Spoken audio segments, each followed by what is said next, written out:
Bonjour à tous, bienvenue pour une nouvelle édition du journal du Pays des Trois Provinces. Vous l'avez sans doute remarqué, depuis quelques jours, un nouvel icône est apparu dans le kaléidoscope de notre page d'accueil, vous indiquant TV3P Vendée. Et oui, TV3 Provinces se développe puisque nous venons de reprendre la chaîne Vendée Web TV qui devient donc TV3P Vendée et sur laquelle nous vous proposons des journaux spécifiques pour le département de la Vendée. N'hésitez donc pas à cliquer sur TV3P Vendée dans notre page d'accueil ou bien vous tapez Vendée Web TV dans tous les moteurs de recherche. Dans l'actualité, nous revenons sur la 25e édition du Nouvel An du Muscadet qui s'est déroulée dimanche dernier sous les halles de Clisson. Les viticulteurs de la vallée de Clisson proposaient au public la dégustation du millésime 2013. Un petit peu tout, on a goûté les différents crus des communes et on va terminer par les Gorgeois, les Clissons, on va finir bien. Extraordinaire, merveilleux. Je viens depuis 25 ans. Dans 25 ans, on verra. C'est de la sélection Monia-Saviac. Les grands crus, les nouveaux grands crus du Muscadet, c'est formidable. C'est sympa, il fait beau, c'est une belle journée d'hiver, d'automne. Vous avez goûté quoi là? On a goûté Gorge, Clisson, là on va aller à Monnières et on fait le tour tout doucement. Et toutes les communes quoi. Voilà, oui, il faut goûter. On est un peu surpris parce que quand même l'année a été très tardive et le Muscadet est quand même très bon. Pour l'instant le Muscadet a l'air tout à fait correct. Je confirme qu'il est très bon, très léger, pas agressif du tout. Gorge extra. Donc vaut mieux en boire moins, boire bon et en profiter. Regardez, il est content ce petit, il profite. Non. Papa profite aussi un peu du Muscadet? Ah bah non, papa il prend le biberon. Ah oui, il y a beaucoup de monde dès ce matin. Alors c'est peut-être le fait du 25e anniversaire.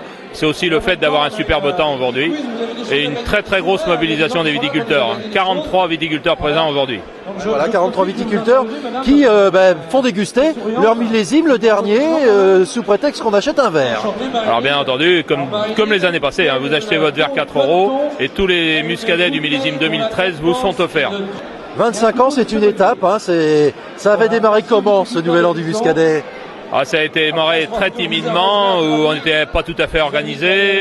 Voilà, chacun y venait de son bon cœur avec quelques bouteilles. Et puis voilà, ça se passait bien quand même déjà. Mais les choses ont fait qu'on est perfectionniste un petit peu plus, 25 ans après. Et maintenant, pratiquement tous les viticulteurs de la vallée de Clisson sont là. Une grosse moitié quoi. Il y a toujours des gens qui sont pris pour des salons ou voilà d'autres actions commerciales. Mais le but c'est bien de le faire de la communication et on espère de la commercialisation aujourd'hui parce que les gens peuvent acheter des muscadets aujourd'hui. Bien sûr, alors, et c'est important de communiquer le muscadet. Il y a du bon muscadet, ça on le dit pas assez, ça passe souvent le muscadet pour un vin de soif comme on dit. Alors il y a du bon muscadet et il y a surtout des muscadets. Vous pouvez acheter des vins jeunes, vous pouvez acheter des vins qui se gardent 2 ou 3 ans sur lit qui vont être formidables et maintenant les crus communaux. On a la chance d'avoir 3 crus communaux sur le territoire de la vallée de Clisson. Voilà, on est bien servi, on est bien représentatif. Et puis je pense que notre secteur fait des vins de qualité, on est bien.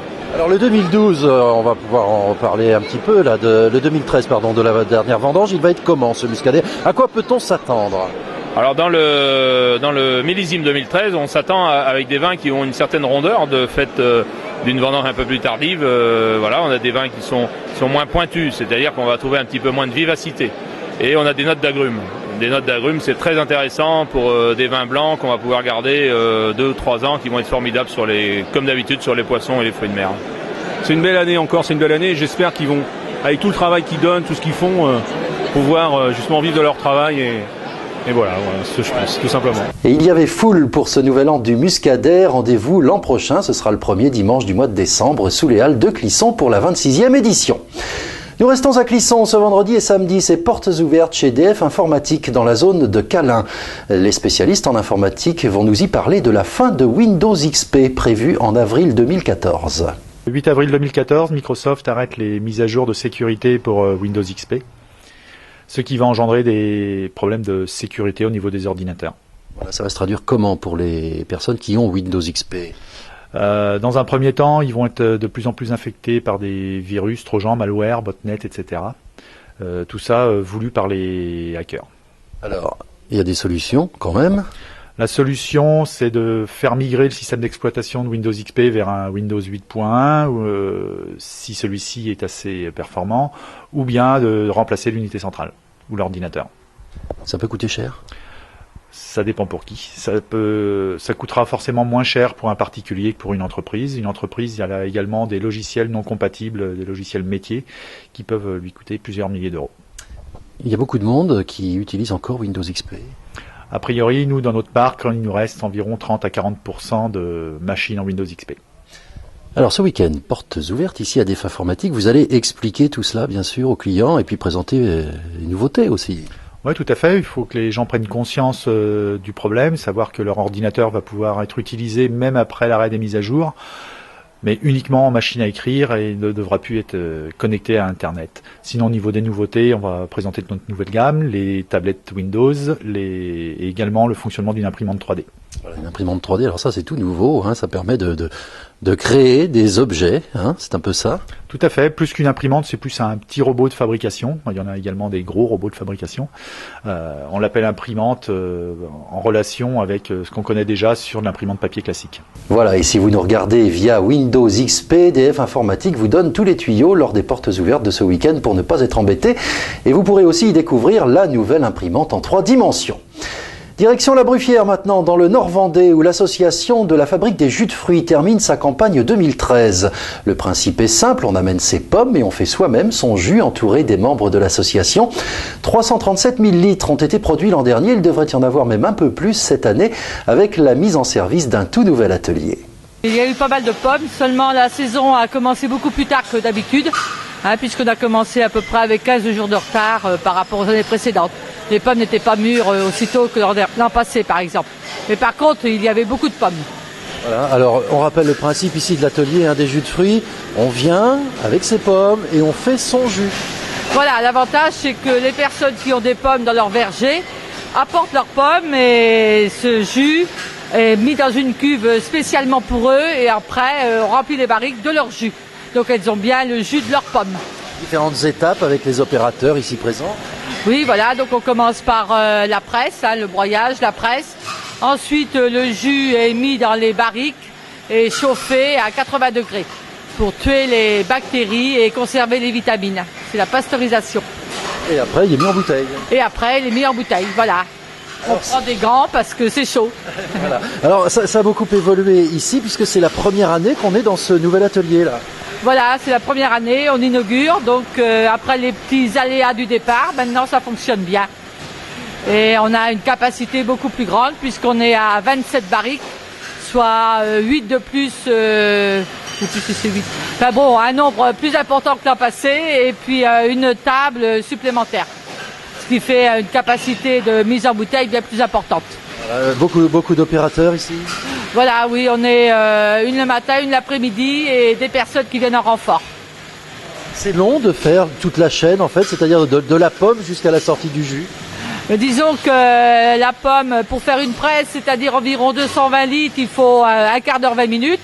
Ensuite, on remplit la barrique et le temps de chauffe, il est d'environ 3 quarts d'heure.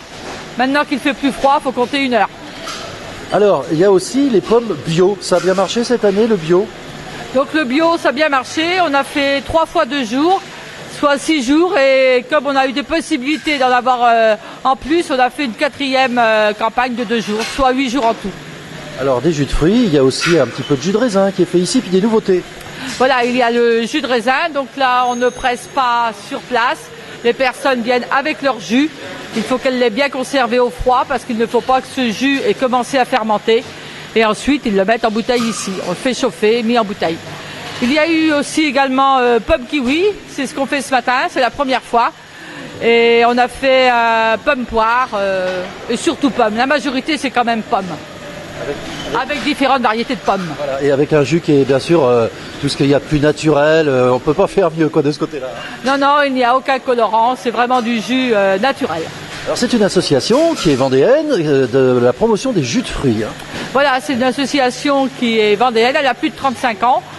Elle a 3 centres en Vendée, La Roche-sur-Yon, Foussé-Perret qui se trouve dans le sud Vendée et la Bruffière. Je dirais que l'avantage de la Bruffière, c'est qu'on a encore au système de chauffage en barrique et les gens ont vraiment le jus de leur pomme. L'association vendéenne pour la fabrication des jus de fruits et l'atelier de La Bruffière qui termine donc cette fin de semaine sa campagne 2013. La météo, toujours un temps frais et sec, les températures vont même baisser pour le week-end. Le New Palace, Clubbing House de Montsirègne, vous offre la météo.